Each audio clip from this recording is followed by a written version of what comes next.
Bienvenidos a la exploración a fondo de hoy. Tenemos por delante una sesión verdaderamente transformadora. Hola, sí. Y la verdad es que el tema da para mucho, ¿eh? Muchísimo. El tema central que vamos a diseccionar hoy se basa en unos extractos de un texto que ha dado la vuelta al mundo. Hablamos de El monje que vendió su Ferrari, de Robin Sharma. Un clásico absoluto. Totalmente. Y, a ver, nuestra misión en esta exploración a fondo es extraer esas lecciones antiquísimas de los misteriosos sabios del Himalaya y ver, de manera totalmente práctica y sin misticismos vacíos, cómo se pueden aplicar hoy en día. Para encontrar ese éxito interno, claro. Exacto. El éxito interno y reducir ese estrés extremo que parece consumir la vida moderna de cualquiera. Bueno, es un objetivo ambicioso, pero los textos de los que partimos ofrecen un sistema súper estructurado. O sea, no se trata simplemente de filosofía abstracta o de las típicas frases motivacionales vacías. Ya, no es un manual de autoayuda básico. Para nada. Hablamos de un conjunto de herramientas holísticas que están diseñadas para reconfigurar la manera en que la mente procesa la realidad, el estrés y el propósito. Es, digamos, psicología del rendimiento envuelta en una parábola. Pues para entrar en materia hay que visualizar la escena inicial de esta historia. Es que es la representación perfecta de la cultura del agotamiento. Ajá. Se nos presenta a Julian Mantle, un superabogado procesal, una auténtica estrella en su bufete.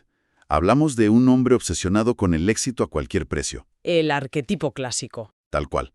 Famoso por sus trajes italianos de Armani, sus cenas hasta altas horas de la madrugada en restaurantes franceses y, por supuesto, su espectacular Ferrari rojo. Que no falte. Que no falte aparcado en la puerta.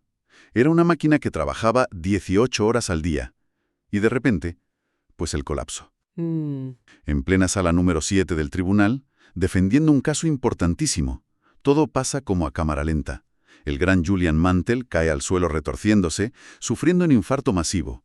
Es el derrumbe total de un titán. Lo fascinante aquí es que el infarto no fue exclusivamente físico. ¿A qué te refieres exactamente? Pues a que si analizamos la trayectoria del personaje, queda claro que este ataque al corazón fue simplemente el síntoma de una crisis espiritual profundísima. Fue la ruptura de su núcleo interno. Ya. Era un hombre que había intercambiado toda la vitalidad de su mente por una cuenta bancaria extraordinariamente abultada y por el puro prestigio social. Su obsesión por ganar casos había extinguido la curiosidad que tenía de joven. Claro, el cuerpo dijo basta. Exacto. El infarto fue la respuesta al límite, la alarma de incendios de un cuerpo y una mente gritando que esa forma de vivir era, insostenible. Es una llamada de atención brutal. Y aquí es donde la historia da un giro que rompe todos los esquemas. Julián sobrevive al infarto, pero toma una decisión radical, casi incomprensible para quienes le rodean. ¿Lo deja todo? Todo. Abandona el bufete, vende absolutamente todas sus posesiones terrenales, incluyendo el famosísimo Ferrari, y desaparece del mapa. Se marcha a la India en busca de respuestas. Un cambio drástico. Y pasan 3 largos años sin que nadie sepa nada de él. Hasta que un día aparece de improviso en el despacho de su antiguo compañero, John. La sorpresa es mayúscula, claro. Julian, antes del infarto, parecía un septuagenario demacrado y lleno de arrugas por culpa del estrés. Y recordemos que tenía 53 años. 53 años, exacto. Pero el hombre que entra por la puerta 3 años después es alguien radiante, ágil, sin arrugas, rebosante de energía y exudando una paz casi palpable. Un contraste total. Alguien podría pensar que es ciencia ficción, pero la gran pregunta que surge es, ¿cómo se logra una transformación tan radical? La respuesta a esa transformación se encuentra en el aislamiento del Himalaya. Julian explica que su recuperación no vino de la medicina convencional, ni de retiros de lujo. Ni de cirugías estéticas. Para nada. Vino de haber asimilado la sabiduría de una antiquísima cultura, los sabios de Sivana, una comunidad oculta en las montañas que posee un sistema imperecedero para vivir con vitalidad, creatividad y una profunda satisfacción. Y lo interesante es cómo transmiten esa información. Vale, vamos a desglosar esto, porque el viaje no tiene desperdicio y la forma en que enseñan es de todo menos convencional. Desde luego. Julian viaja a Cachemira, donde conoce a un yogi llamado Krishnan, que curiosamente también había sido un abogado de élite antes de dejarlo todo. Este yogi le da la pista sobre los sabios de Sivana. Tras una escalada durísima en solitario por el Himalaya, Julian se encuentra con el yogi Raman. ¿Quién se convierte en su mentor? Exacto. Este le guía hasta Sivana, un poblado mágico hecho íntegramente de rosas, donde los monjes viven en silencio, irradian vitalidad y trabajan en armonía. Y es este yogi Raman quien decide enseñarle su método, pero no le da un manual de instrucciones de 500 páginas. Ni usa diagramas complejos, claro. Usa una fábula extrañísima, telita con la fábula. Así es. Y el uso de esta fábula es fundamental para entender cómo funciona la retención de información en el cerebro humano. Raman no recurre a un discurso denso que la mente olvidaría en 2 días. Recurre a algo impactante. Recurre a una imagen mental tan absurda y vívida que es absolutamente imposible de borrar. Es un recurso mnemotécnico clásico, muy similar al método de palacio de la memoria que usaban los antiguos oradores griegos. Pues la fábula dice así. Imaginemos un jardín exuberante y magnífico. En el centro de ese jardín se alza un enorme faro rojo. Ajá. De repente, la puerta del faro se abre con un chirrido sordo y sale un luchador de sumo japonés de 400 kilos, totalmente desnudo, cubierto únicamente por un fino cable de alambre color rosa. Una imagen que no se olvida fácilmente. Es imposible. El inmenso luchador avanza, tropieza con un cronógrafo de oro reluciente tirado en el suelo, cae y queda inconsciente. Sí. Y justo cuando parece que va a exhalar su último aliento, revive de golpe gracias al olor de unas rosas amarillas cercanas, se pone en pie con nuevas energías, mira a su izquierda y descubre un sendero serpenteante cubierto de diamantes, el cual sigue perdiéndose en la distancia hacia la felicidad eterna. A primera vista, la verdad es que parece un sueño febril. Totalmente. Pero la aparente extravagancia de cada uno de esos 7 elementos, el jardín, el faro, el luchador, el cable rosa, el cronógrafo, las rosas y el sendero, encarna un principio psicológico imperecedero. La sencillez de la historia es precisamente lo que permite memorizar un sistema de vida completo. Aquí es donde la sesión de hoy se pone realmente interesante. Empecemos con el primer símbolo de esta locura de fábula. El jardín exuberante. Perfecto. Según explica Julian, el jardín representa la mente. Si vertemos residuos tóxicos en nuestro propio jardín, como preocupaciones, envidias o miedos, las flores se marchitan. Se menciona un dato impactante en el texto. Se calcula que el ser humano tiene unos 60.000 pensamientos al día. Es una cifra enorme. 60.000 suena a exageración, ¿no? ¿Cómo miden siquiera algo así? Es una excelente objeción. La cifra exacta varía según los estudios neurológicos y es difícil de cuantificar. Sin embargo, el número exacto importa menos que la proporción. Claro, el porcentaje. Exacto, que es donde radica el verdadero problema. Lo que la neurociencia y la psicología cognitiva demuestran es que el 99% de nuestros pensamientos diarios son exactamente los mismos que tuvimos el día anterior. Madre mía. Y por un sesgo evolutivo de supervivencia, la inmensa mayoría de esos pensamientos repetitivos tienden a ser negativos. Hablamos de anticipación de amenazas, ansiedades sociales, arrepentimientos. Es como estar atrapado en un bucle infinito viendo la misma película de terror una y otra vez. Exacto. Si conectamos esto con un panorama más amplio, la repetición constante de estas preocupaciones es lo que los sabios llaman la tiranía del pensamiento empobrecido. Los pensamientos no son ilusiones. Tienen un correlato biológico. Generan reacciones en el cuerpo. Generan cortisol, alteran el ritmo cardíaco.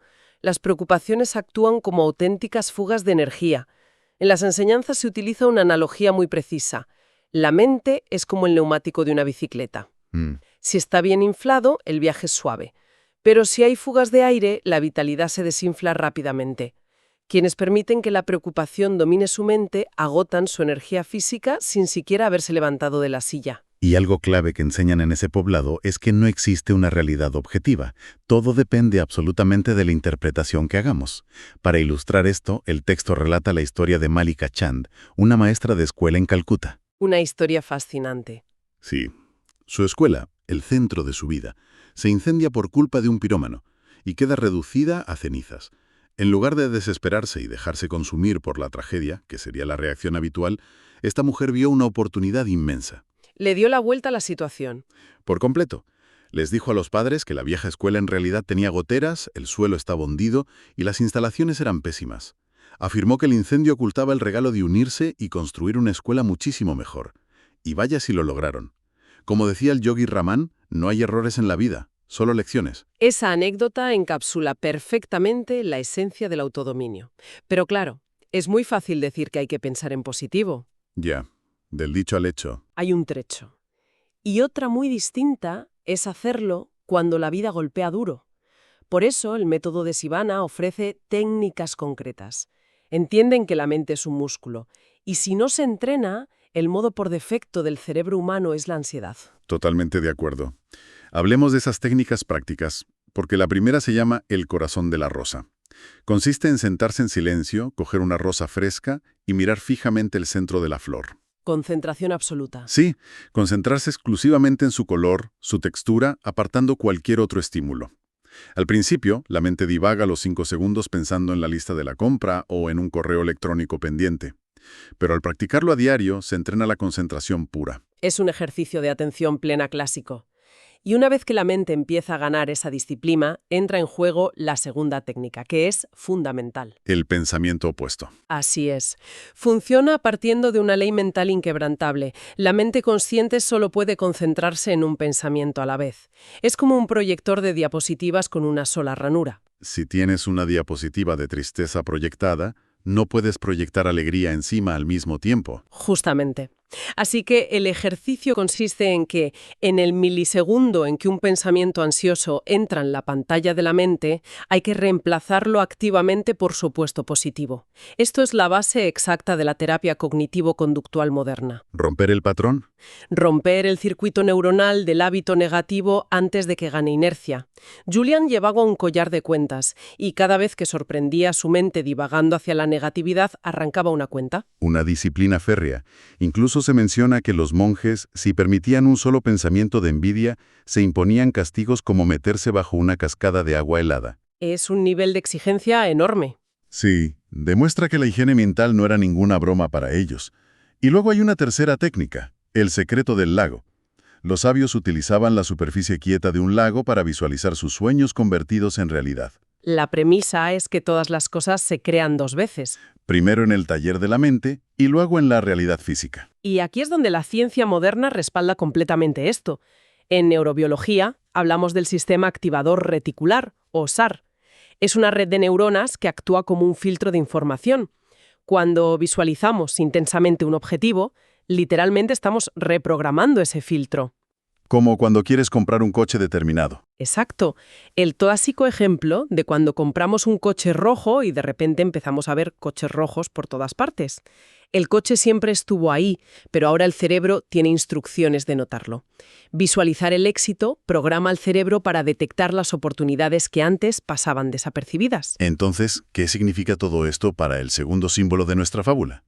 En el centro de ese jardín mental, bien cuidado, hay un faro inmenso y luminoso.